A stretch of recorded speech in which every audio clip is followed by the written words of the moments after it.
جو جب defence minister تھا اور فورن منسٹر تھا دبئی سے تنخواہ لے رہا تھا. یہ کبھی سنا ہے کہ دبئی کی کمپنی سے ایک ملک کا فورن منسٹر اور ڈیفنس منسٹر تنخواہ لے؟ اور اس کے بعد وہ بچ بھی جاتا ہے, اس کو کچھ ہوتا بھی نہیں ہے. اور وہ کیونکہ طاقتور حلقوں میں اس کے دوستیاں تھیں, جب وہ الیکشن ہار رہا تھا 2018 میں تو ایک ٹیلی فون کیا, باجوہ صاحب مجھے بچا لو میں ہار رہا ہوں. اور باجوہ صاحب سپر کنگ نے کہا فکر نہ کرو تم جیت جاؤ گے, اور اگلے دن وہ جیت جاتا ہے. تو وہ جس طرح ہمیشہ عورتوں کے خلاف زبان استعمال کرتا ہے, اس نے پھر سے کی. ڈاکٹر زرکا نے, سینیٹر ڈاکٹر زرکا نے جواب دیا, ان کی 2 کلینکس وہ بند کر دی. یعنی اس سطح پہ کون کرتا ہے؟ ہماری ڈاکٹر سیما ایم پی کراچی کی, ان کے گھر پہنچ کے ان کی کلینک اس کو بند کر دیا. ہماری سمابیہ ایکس ایم پی, اس کے گھر کے اوپر پولیس پہنچ گئی. یعنی یہ کبھی ہوا ہے کیا؟ یہ کوئی دہشت گرد ہیں, یہ کوئی کسی انتشار میں ہیں, یہ انہوں نے کیا ہے؟ تو ایسے ہے کہ آپ تحریک انصاف کے آپ کوئی ممبر ہی ہوں, سپورٹر ہی ہوں, یہی کافی ہے. آپ کی بزنس بھی بند ہو جائے گی, آپ کو جیلوں میں بھی ڈال دیں گے, جھوٹے پرچے بھی ہو جائیں گے. یعنی صرف اب کوئی ضرورت نہیں ہے آپ کو کہ آپ نے کوئی جرم کرنا ہے. اس ملک میں اب جرم ہو گیا ہے تحریک انصاف کا ممبر ہونا, سپورٹر ہونا. کوئی اگر بزنس والا بھی کوئی سپورٹ کرتا ہے اس کے پیچھے بھی پڑ جاتے ہیں. آپ یہ سوچیں کہ شوکت خانم, اب شوکت خانم ساری قوم جانتی ہے کہ ملک کا سب سے بڑا خیراتی ادارہ ہے. ان کے ہر روز نوٹس آ جاتا ہے کہ جی فلانی ڈاکیومنٹ دکھائیں اور یہ ڈاکیومنٹ دکھائیں, جی وہ بتائیں کہ جناب کس نے ڈونیشنز دی تھی آپ کو. یعنی ایک یہ نہیں دیکھ رہے کہ اس سے نقصان کس کو ہو رہا ہے. کوئی فکر نہیں ہے کہ ملک کو کیا نقصان ہوگا. جو انہوں نے کیسز میرے اوپر اٹھائے ہوئے ہیں ذرا وہ سن لیں. سب سے جو قوم کے سامنے, کیونکہ الحق ہے, میرا ایمان ہے, ایمان ہی ہے, تو میں یہ سارے ایک طرف کھڑے ہو گئے ہیں, اسٹیبلشمنٹ ساتھ کھڑی ہو گئی ہے, اکیلا ان کا مقابلہ کر رہا ہوں. صرف توحید پہ, لا الہ الا اللہ پہ, ایمان اللہ پہ ہے. اور جس طرح اللہ ہر ان کی جو بھی کوشش کرتے ہیں خود ہی سچ سامنے آ جاتا ہے. جو انہوں نے میرے اوپر القادر کا کیس کیا, اب القادر کا کیس کیا تھا کہ عمران خان نے جو القادر یونیورسٹی بنائی ہے, جدھر مکمل طور پہ مستحق گھروں سے وہ بچے جو کہ جن کے ماں باپ اعلیٰ تعلیم نہیں افورڈ کر سکتے, وہ سب پڑھ رہے ہیں مفت. اور میں بتا چکا ہوں سیرت نبی کو ہم نے بنایا کہ فیوچر لیڈرز بنے, تربیت ہو ان کو, اور ساتھ ساتھ اس کے ٹیکنالوجی بھی. یہ ہے اس کا جو ویژن ہے یونیورسٹی کا. اس کو سامنے لا کے بہت بڑی سکینڈل ہو گئی. اور اب پتہ چلا ہے کہ انہوں نے اپریل 2020 میں تفتیش کی تھی. وہ میں پہلے کہہ چکا ہوں آپ کو.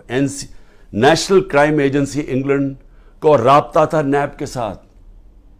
یہ جو سیٹلمنٹ ہوئی تھی ملک ریاض کی فیملی کی اور این سی اے کی, یہ سارا کچھ نیب کو پتا تھا. اور نیب نے اپریل 2020 میں یہ انکوائری بند کر دی تھی. ایک دفعہ انکوائری بند ہو جائے وہ نہیں کھول سکتے آپ. اور انہوں نے جو سب سے بات جو چھپا لی, جس کے اوپر اصل بات ہونی چاہیے, کہ این سی اے نے ملک ریاض کا جو پیسہ تھا وہ فریز کیا کیوں؟ وہ منی لانڈرنگ کی وجہ سے نہیں کیا. وہ انہوں نے کہا کہ ایک ٹرانزیکشن ہوئی, اور یہ سنیں ذرا غور سے, کہ حسن نواز نے پراپرٹی بیچی ملک ریاض کے بیٹے کو, اور وہ جو پراپرٹی بیچی وہ 50 بلین پاؤنڈ کی بیچی. انہوں نے کیوں, نیشنل کرائم ایجنسی انگلینڈ نے کیوں اس کے اوپر ایکشن لیا؟ اور ایکشن کیا لیا؟ ان کے اکاؤنٹ فریز کر دیے. کیوں کیے؟ کیونکہ پراپرٹی کی قیمت آدھی تھی. انہوں نے دیکھا کہ اس کی قیمت آدھی تھی, یعنی وہ 25 ملین پاؤنڈ کے ارد گرد اس کی قیمت تھی, 50 ملین پاؤنڈ کیسے دے دیا اس پراپرٹی کو؟ نواز شریف تب پرائم منسٹر تھا. یہ 2000 جب ہوا، یہ 16-17 میں جب پرائم منسٹر تھا، تو پرائم منسٹر نے اس وقت اپنا زور لگا کے وہ دگنی قیمت کے اوپر پراپرٹی ملک ریاض کو بیچی. یہ پہلے تو یہ بتائیں پیسہ کدھر سے آیا؟ کدھر سے حسن نواز کے پاس اتنا پیسہ آیا؟ جب وہ ملک سے باہر بھاگے ان سے یہ سوال پوچھے گئے نا، کیونکہ بتا ہی نہیں سکتے. پیسہ چوری کا تھا، اور پھر وہ پراپرٹی دگنی قیمت پہ بیچ دیتے ہیں ملک ریاض کو. وہ کس لیے بیچی؟ اور وہ اصل کہانی وہ ہے آل قادر کی. اصل وہ اس کے اوپر بات نہیں کر رہے. کوئی پوچھ نہیں رہا نواز شریف سے کہ بتائیں جی بیٹے نے یہ پراپرٹی، اور آپ کو کیوں اتنی مہنگی پراپرٹی خریدی ملک ریاض نے. اور یہ بھی ہو گیا کہ یہ سارا کچھ پتا تھا نیب کو. ان کا جو ڈپٹی وائس چیئرمین ہے اس وقت نیب کا، وہ اس کمیٹی میٹنگ میں بیٹھا ہوا تھا جب یہ کیس کلوز کیا گیا. مجھے 3 گھنٹے انہوں نے بٹھایا سوال کرتے ہوئے، میرے سے پوچھا، جب ان کو سارے پتا تھا جواب، کیونکہ وہ ڈپٹی چیئرمین کو بھی پتا تھا، پروسیکیوٹر جنرل کو بھی پتا تھا. اس وقت جو ڈائریکٹر تھے نیب کے پنڈی میں، منگی صاحب، وہ بھی بیٹھے ہوئے تھے اس میٹنگ پہ. تو ان کے پاس تو منٹس پڑے ہوئے ہیں اس کے. تو پھر یہ کیوں میرے اوپر سارا کچھ کیا، اور یہ جو میرا وارنٹ نکالے اور مجھے اریسٹ کیا. اور دوسری یہ جو توشہ خانہ ہے، یہ توشہ خانہ ایک عام کیس نہیں چل رہا ہے، یہ ایسے ملٹری ٹرائل چل رہی ہے. یعنی کہ ایک فیئر ٹرائل کا مجھے موقع ہی نہیں دیا جا رہا. خیر وہ اس کے اوپر پھر سے میں سب جوڈیس سے زیادہ بات نہیں کرتا، لیکن یہ میں کہوں گا کہ میرے سے وہ سوال پوچھے جا رہے ہیں جو آج پاکستان کی تاریخ، 70 سالہ تاریخ میں کبھی کسی سے، جن کو بھی کتنی گفٹس ملی ہیں توشہ خانہ میں، 70 سال سے ملتی ہیں گفٹس، کوئی نئی تو چیز نہیں ہے. کبھی کسی سے وہ سوال نہیں پوچھا کہ جی آپ کو جو توشہ خانہ کی گفٹ ملی تھی وہ آپ نے آگے بیچی کس کو، یا آپ نے گفٹ کس کو کی. کبھی کسی سے آج تک یہ پوچھا ہے؟ کبھی کسی سے پوچھا ہے کہ توشہ خانہ جب آپ قیمت ادا کر کے وہ لے لیتے ہیں گفٹ، اس کے بعد آپ کی پراپرٹی آپ جو مرضی کریں؟ بھی آپ کون ہے پوچھنے والا ہے کہ میری پراپرٹی سے میں یہ گفٹ کروں یا میں بیچوں؟ جب تک کہ جو بھی میرا چیز ہو وہ میں ڈکلیئر کروں. تو میرا سارا ڈکلیئرڈ ہے میرے ٹیکس ریٹرنز میں. تو وہ سوال پوچھے جا رہے ہیں آج. وہ وجہ اس کی ہے ان کو مل کچھ نہیں رہا. یہ 3.5 سال میں جتنا میں پرائم منسٹر ہوں، ان کو یہ 2 چیزیں ملی ہیں. اس کو کرپشن کہہ رہے ہیں، یہ جو توشہ خانہ ہے، اور دوسرا چیز القادر. یہ 2 کرپشن کے کیسز میرے پہ ملے ہیں. ان 3.5 سال میں جب نواز شریف پرائم منسٹر بنا تھا، 17 اس نے فیکٹریاں بنا چکا تھا 3.5 سالوں میں، اور سرکاری بینکوں سے قرضے لیتا تھا، فیکٹریاں بنا لیتا تھا، اور بعد میں وہ قرضے معاف کروا لیے. اور جو پیسہ دیا وہ 20 سال کے بعد واپس، جو تھوڑا سا اور مارک اپ معاف کروا کے وہ بھی تھوڑا سا پیسہ دیا. ان سے کبھی پوچھا؟ زرداری اس ٹائم کے اندر 2 سال میں اس کو 10% ساری دنیا کہنا شروع کر دی تھی کہ ہر چیز پہ کمیشن کماتا تھا. تو یہ 2 چیزیں ملی ہیں 3.5 سال میں، اور انشاءاللہ یہ میں ثابت کروں گا جب کیس آگے بڑھے گا. لیکن موقع دینا چاہیے مجھے پوری طرح جواب دینے کا. دوسری چیز جس کے اوپر میں بات کرنا چاہتا ہوں وہ ہے کہ یہ جو سائفر کے اندر، اور سائفر کے اندر میں پھر سے واضح کر دوں کہ بڑے کلیئر قانون بنا ہوا ہے. سائفر ہوتی ہے فورن آفس کے اندر، جو سیکرٹ کوڈ وہ فورن آفس پہ رہتی ہے. یہ انسٹرکشنز ہیں کیبنٹ ڈویژنز کے. اس کے اندر کوئی اور کسی کے پاس وہ جو کوڈ والا سائفر ہے وہ نہیں جا سکتا. اور جو میرے پاس آیا تھا وہ مجھے پھر سے بلایا، بڑا اچھا ہے، ایف آئی آئی کے سامنے پھر پیش ہوں گا. لیکن جو میرا مجھے کہتے ہیں کہ آپ نے وہ جو سائفر کے اندر چیز لکھی ہوئی تھی وہ پبلک کر دی. وہ پبلک تب ہوئی جب میں نے نیشنل سیکیورٹی کونسل کے سامنے رکھا، جو کہ ملک کا سیکیورٹی کا سب سے بڑا ادارہ ہے. اس ادارے کے اندر پہلے رکھا. اس ادارے نے وہ سائفر کو دیکھا جو اس کے اندر لکھا ہوا تھا، وہ نہیں جو کوڈ ہے، جو اس کا مفہوم تھا. اور اس ادارے نے فیصلہ کیا کہ امریکہ کو ڈیمارش کرنی چاہیے کہ انہوں نے ہمارے اندرونی حالات میں مداخلت کی ہے. یہ جب نیشنل سیکیورٹی کونسل نے کہہ دیا پھر سب کو پتہ چل گیا کہ کیوں کہا ہے، کیونکہ وہاں سے ایک ان کے آفیشل نے کہا کہ جناب عمران خان کو جب تک آپ ہٹائیں گے نہیں نو کانفیڈنس میں تو پاکستان کے اوپر بڑی مشکلات ہوگی. تو یہ تھا اس کا، تو یہ سب کو پتہ چل گیا. اس کے بعد تو اس میں کیا سیکرٹ رہ گئی، پھر کون سی سیکرٹ میں نے وائلیٹ کی، تو یہ بھی انشاءاللہ آ جائے گا سامنے. لیکن ایک چیز ہے کہ وہ جو سیکرٹ کو جو تھی وہ یاد رکھیں، اس میں گورنمنٹ بدلی گئی. یہ سازش ہوئی تھی میرے خلاف نہیں، پاکستان کے خلاف. اور جو وہ گورنمنٹ بدلی گئی، میں صرف آپ کو بتانا چاہتا ہوں کہ اس کے بعد ہوا کیا. آج پاکستانیوں کو کس چیز سے گزرنا پڑ رہا ہے. 16 روپے یونٹ بجلی تھی جب ہم گئے اپریل کے اندر، آج بجلی 50 روپے یونٹ پہ پہنچ گئی ہے. آپ ذرا پوچھیں تنخواہ دار لوگوں سے کہ ان کے اوپر آج کیا گزر رہی ہے. یہ کون ذمہ دار ہے اس کا؟ وہ جنہوں نے سازش کر کے گورنمنٹ گرائی تھی. اور اصل انکوائری یہ ہونی چاہیے جو میں نے سپریم کورٹ کے چیف جسٹس کو کہا تھا، آپ کو انکوائری کرنی چاہیے کہ یہ قوم سے بہت بڑی سازش ہوئی ہے، قوم سے دھوکہ ہوا ہے.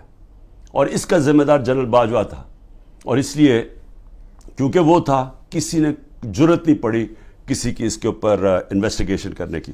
آٹا 55 روپے 60 روپے سے پہنچا ہے آج کے جی 150 روپے پہ. سوچیں کہ یہ عام آدمی کی خوراک ہے آٹا. اس کے بعد چاول دگنی قیمت ہوگی جو چاول تھے. چینی، ہمارے دور میں بڑا شور مچا چینی چور. ہم نے انکوائری کروائی، چینی کی قیمت 80 روپے تھی، آج چینی 160 روپے پہ پہنچ گئی ہے. سارے جو بڑے بڑے شوگر مل مافیا وہ سارے بیٹھے ہوئے ہیں آج گورنمنٹ کے اندر. اور پھر یہ دودھ بڑا ضروری ہے کیونکہ بچوں کے لیے بہت ضروری ہے. 150 روپے لیٹر سے گیا 230 روپے لیٹر پہ. اور دال جو عام آدمی کھاتا ہے 310 روپے سے 520 روپے پہ گئی ہے. 310 روپے کے جی سے 520 روپے کے جی پہ دال گئی ہے. یہ عام لوگوں کے کھانے کی چیزیں ہیں. یہ ذرا بتائیں کہ کون ذمہ دار ہے جس نے یہ جو ساری سازش ہوئی تھی. اور انشاءاللہ جب بھی انکوائری ہوگی ثابت ہوگا کہ بہت بڑی ایک چلتی ہوئی حکومت کو مشکل وقت سے جو پاکستان کو نکالتی گئی اس کو گرا کے تو یہ ہوا. میں آخر میں 2 صرف چیزیں کہنا چاہتا ہوں.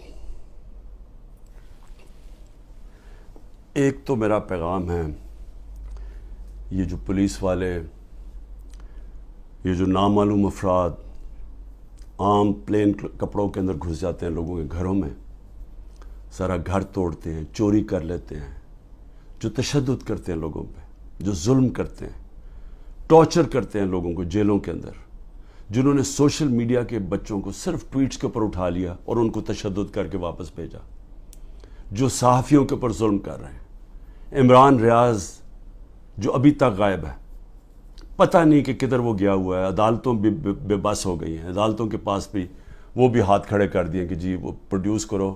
ایک صحافی صرف اس لیے، اس نے تو کوئی توڑ پھوڑ نہیں کی تھی، لیکن صرف اس لیے کہ وہ ظلم کے سامنے سچ بول رہا تھا، اس کو اٹھا لیا. 4 پاکستان کے ٹاپ صحافی ملک سے باہر گئے ہوئے ہیں، ملک چھوڑ کے چلے گئے کیونکہ وہ سچ نہیں بول سکتے تھے. اور ان کے اوپر یہی قسم کا جو عمران کو پہلے اس کے اوپر تشدد کیا، پھر جو اب اس کو غائب کیا ہوا ہے، خوف پھیلایا ہوا ہے. باقی سارا میڈیا کنٹرول میں ہے. صرف وہ تب بول سکتے ہیں اگر عمران خان کی کوئی برائی ہو، پروپیگنڈا، وہ بول سکتے ہیں. وہ کوئی سچ نہیں بول سکتا آج. اور مجھے افسوس یہ ہے کہ ان میں سے جو ہم بڑے بڑے نام سمجھتے تھے کہ وہ صحاف کے لیے ان کی بڑی قربانیاں ہیں، وہ بھی آج گھٹنے ٹیک کے سامنے بیٹھے ہوئے ہیں. لیکن مجھے افسوس اور ہے ہیومن رائٹس آرگنائزیشنز پہ. مجھے افسوس ہے جو کہتی ہیں ہم عورتوں کے لیے NGOs بنے ہوئے ہیں، ہم عورتوں کے لیے حقوق کے لیے کھڑے ہیں. یہ واحد پارٹی ہے پاکستان کی تاریخ میں جس نے پہلی دفعہ خواتین کو پالیٹکس میں لے کے آئیں. انہوں نے شرکت کرنی شروع کی، جلسوں کے اندر عورتیں آئیں، فیملیز آئیں. یہ پہلی دفعہ ہوا ہے ہمارے ملک میں. یہ خوشائن چیز ہے کہ ملک کی جتنی بڑی پارٹیسپیشن ہوگی پالیٹکس کے اندر، اتنا بہتر وہ احتساب کریں گے حکمرانوں کا. جتنی زیادہ بڑی ٹرن آؤٹ ہوگی اس کا مطلب کہ عوام نظر رکھ رہے ہیں حکمرانوں کے اوپر. تو اصل تو ڈیموکریسی کا مطلب ہی یہ ہے کہ عوام احتساب کرتی ہے جو حکومت کرتے ہیں وہ دیکھتی ہیں ان کا. تو عوام تو آج پہلی دفعہ نکل رہی ہے, اس طرح ٹرن آؤٹ ہو رہا ہے, عورتیں نکل رہی ہیں, اور ان عورتوں کے اوپر جان کے یہ تشدد کیا جا رہا ہے باقی عورتوں کو ڈرانے کے لیے کہ وہ نہ گھروں سے نکلیں, کہ وہ چپ کر کے سہم کے بیٹھ جائیں. تو کدھر گئی ہیں ہیومن رائٹس جو عورتوں کو ریپرزینٹ کرتی تھیں؟ کدھر ہیں وہ عورتیں؟ کیوں نہیں بول رہی کہ یہ جو ظلم ہو رہا ہے ان عورتوں کے اوپر؟ وہ بیچاری صنم اور طیبہ, وہ تو تحریک انصاف میں ان کا کوئی عہدہ نہیں ہے, ان کو جیلوں میں ڈالا ہوا ہے. وہ صنم کے خامد آیا, اس کو پکڑ کے لے گئے. اب ان کا گھر میں بچہ ہے, وہ کیا کرے گا؟ دونوں کو پکڑ کے لے گئے. عمر چیمہ اس کی بیوی, میں پھر سے کہتا ہوں, وہ کینسر کی سفرر ہے, کینسر کی سے اس کو پکڑ کے جیل میں ڈال دیا, صرف اور صرف دہشت پھیلانے کے لیے کہ عورتیں گھروں سے نہ نکلیں. اور پھر سے کہ نہ یہاں بول رہی ہیں نہ باہر, بڑی فکر ہے افغانستان کی عورتوں کی, بہت فکر ہے. اور ہے ٹھیک ہے کہ اسکولوں میں سب سے زیادہ ملک کی بہتری ہوتی ہے جب عورتیں پڑھی لکھی ہوتی ہیں, اور پاکستان میں تو خاص طور پہ جب آپ کی آبادی تیزی سے بڑھ رہی ہو تو اس کو روکتا ہی ہے کہ پڑھی لکھی, جب آپ کی بچیاں پڑھی لکھی ہوتی ہیں, عورتیں پڑھی لکھی ہوتی ہیں. لیکن کیوں فکر نہیں ہے کہ یہ پاکستان کی عورتوں سے کیا ہو رہا ہے؟ تو ایک تو یہ ہے. میں آخر میں صرف یہ کہنا چاہتا تھا کہ جو مرضی آپ کر لیں, یہ آپ جو سب کچھ کر رہے ہیں, یہ جو سارا دہشت پھیلائی ہوئی ہے اور لوگوں کو جیلوں میں ڈالا ہوا ہے اور گھروں میں یہ توڑ پھوڑ کر رہے ہیں, یہ آج میرا دن یاد رکھ لیں, جب بھی الیکشن ہوگا آپ تحریک انصاف کو روک ہی نہیں سکتے. کیونکہ آپ لوگ اگر سہم بھی گئے نا, دلوں کے اندر ان جو فیصلے اور ذہنوں میں کر بیٹھے ہیں وہ اس سے نہیں پیچھے ہٹنے لگے. جب ایک آبادی ایک طرف آ کے کھڑی ہو جاتی ہے, قوم کھڑی ہو جاتی ہے, کوئی دنیا کی پاور اس کو روک نہیں سکتی. یہ صرف عارضی طور پہ آپ تھوڑی دیر لوگوں کو سہم جائیں گے, ڈر جائیں گے. میں چیلنج کرتا ہوں کہ جب بھی الیکشن ہوں گے آپ ڈیلے بھی کر دیں, ابھی ڈرے ہوئے ہیں کہ جی ابھی نہ کرو الیکشن, آپ اگلے مارچ کر دیں. میں آپ کو چیلنج کرتا ہوں کہ تحریک انصاف سویپ کرے گی الیکشن انشاءاللہ. مجھے جیل میں ڈال دیں, ڈسکوالیفائی کر دیں, جیتنا تحریک انصاف نے, کیونکہ قوم فیصلہ کر بیٹھی ہے. اور یہ جتنے آپ حربے استعمال کر رہے ہیں, آپ تحریک انصاف کا ووٹ بینک اور بڑھتا جا رہا ہے. لوگ بیوقوف تو نہیں ہیں, قوم تو دیکھ رہی ہے کیا ہو رہا ہے, اور قوم کے اندر غصہ ہے.